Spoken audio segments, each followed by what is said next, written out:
नमस्ते दोस्तों, आज हम ईवीएस के book class third chapter third water O water पढ़ेंगे। ठीक है, इसमें देखेंगे कि क्या हमें इम्पोर्टेंट मिल सकता है, वन लाइनर क्वेश्चंस बन सकते हैं। तो ये पोयम है पानी पे, और इसमें मुन्ना कहता है अपनी नानी से कि मैं मुंह धोता हूँ पानी से। पानी पे पोयम है। पानी हमें किस किस फॉर्म में मिलता है, ज़रूरी है, कहाँ कहाँ मिलता है। ठीक है, ये है। तो इसी पोयम में हमें बताया जाता है कि वाटर के जो फॉर्म्स हैं वो कौन कौन से बताए गए हैं इस पोयम में। वो बताया गया हमें स्नो,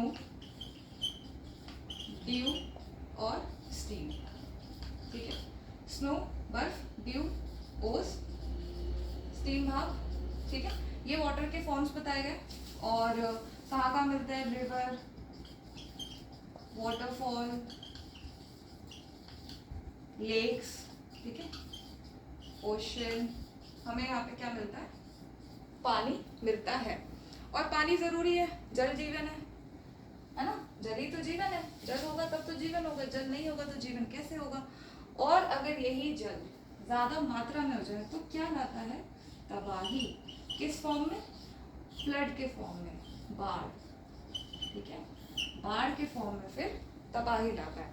बस पोएम एंड हो जाती है और आप पढ़ लेना, देखना आपको भी कुछ ज़रूरी लगे, बाकी ऐसा कुछ ज़रूरी और मुझे दिखाने।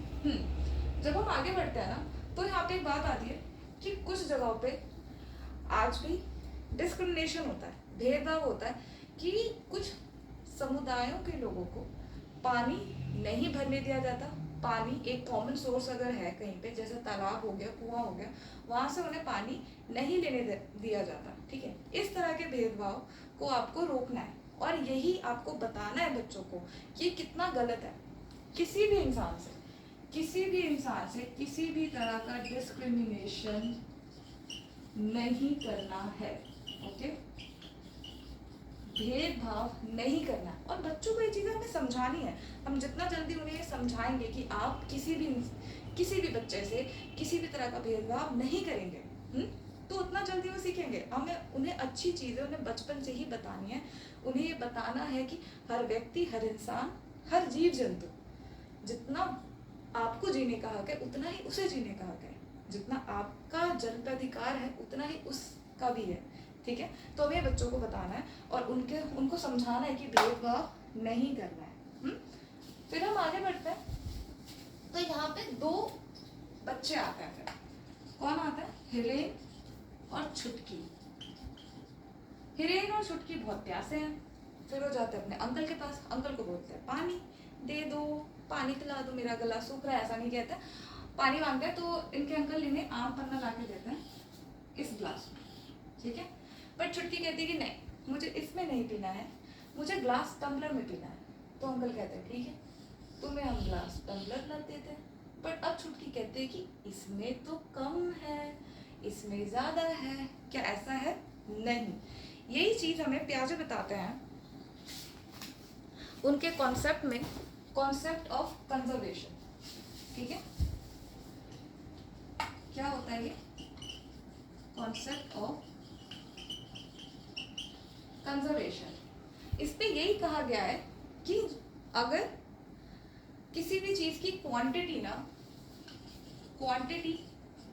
चेंज नहीं होती है।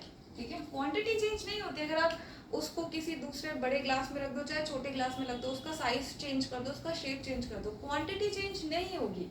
ठीक है, इसी को कॉन्सेप्ट ऑफ कंजर्वेशन कहते हैं। प्याजे जी ने ये कहा था। और ये कहते हैं कि जब बच्चा 7 से 11 का हो जाता है, इसको कहते हैं हम कंक्रीट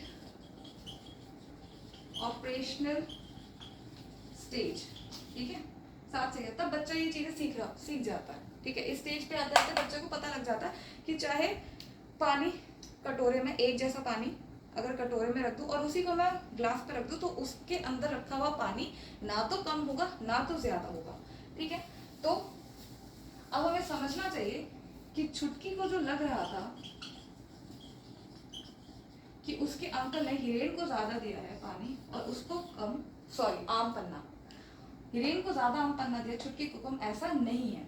आम पन्ना तब भी इक्वल था, इसमें भी इक्वल है और इसमें भी इक्वल है। सॉरी, ठीक है।